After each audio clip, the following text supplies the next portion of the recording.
শুভ সকাল বন্ধুরা, আশা করি সকলে অনেক ভালো আছেন। মাদার কিচেন অ্যান্ড গ্রাম্য রেসিপি ব্লগে আপনাদের স্বাগত জানাই। বরাবরের মতো আজও একটা নতুন ভিডিও নিয়ে হাজির হয়েছি আপনাদের সামনে। প্রথমেই আমি মাছগুলোকে ভালো করে ভেজে নিচ্ছি।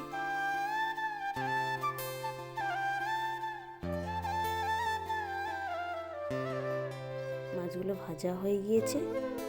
ওই প্যানে আবার অল্প করে আমি একটু তেল দিয়েছি, দিয়ে আলুগুলো ভেজে নিচ্ছি।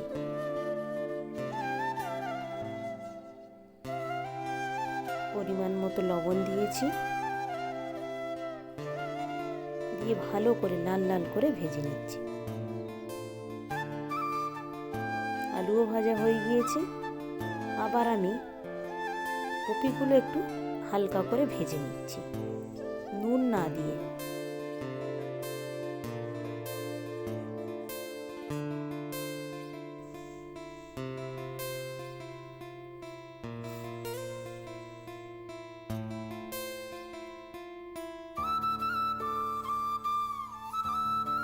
আমার কপিও ভাজা হয়ে গিয়েছে।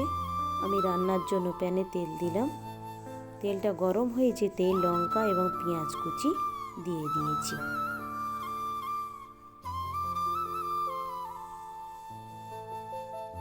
আদা বাটা, রসুন বাটা দিয়ে আবার এটাকে ভালো করে একটু ভেজে নিচ্ছি।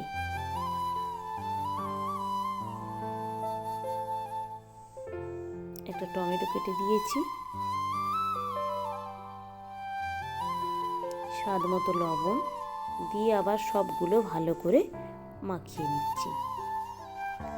গোটা জিরে বাটা,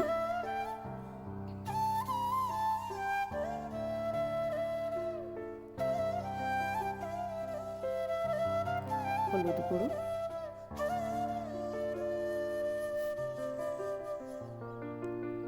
যখন দেখবেন মশলার গা থেকে তেল ছেড়ে দিয়েছে, সেই সময় এসে আমি ভেজে রাখা আলুগুলো দিয়ে ভালো করে মশলাগুলো আলুর গায়ে মাখিয়ে নিচ্ছি।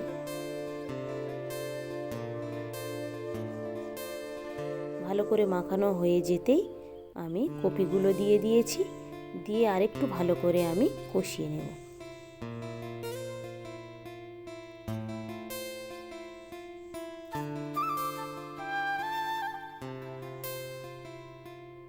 কষানো হয়ে গিয়েছে ভালো করে।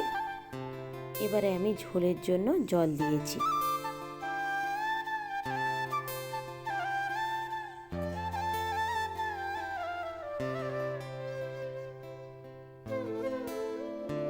একটা ঢাকায় ঢেকে দিয়েছি।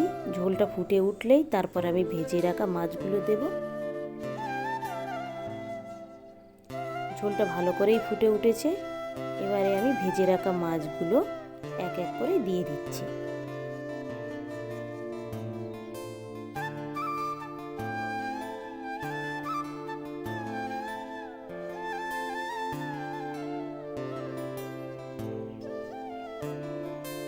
আবার আমি ভালো ঢেকে দিয়েছি।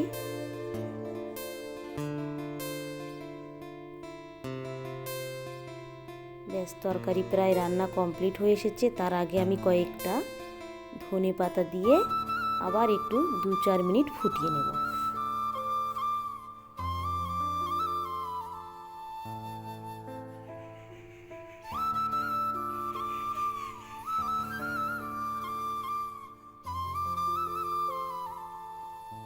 এবারে আমার একেবারেই তরকারি রান্না কমপ্লিট হয়ে গিয়েছে।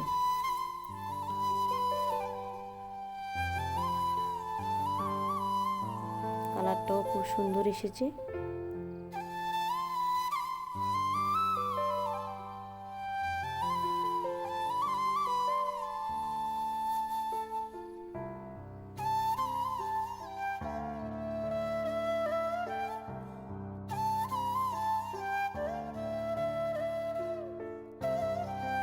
সামনে পরীক্ষা, গার্জেন মিটিংয়ে যাব, ঝটপট খেয়ে নিই।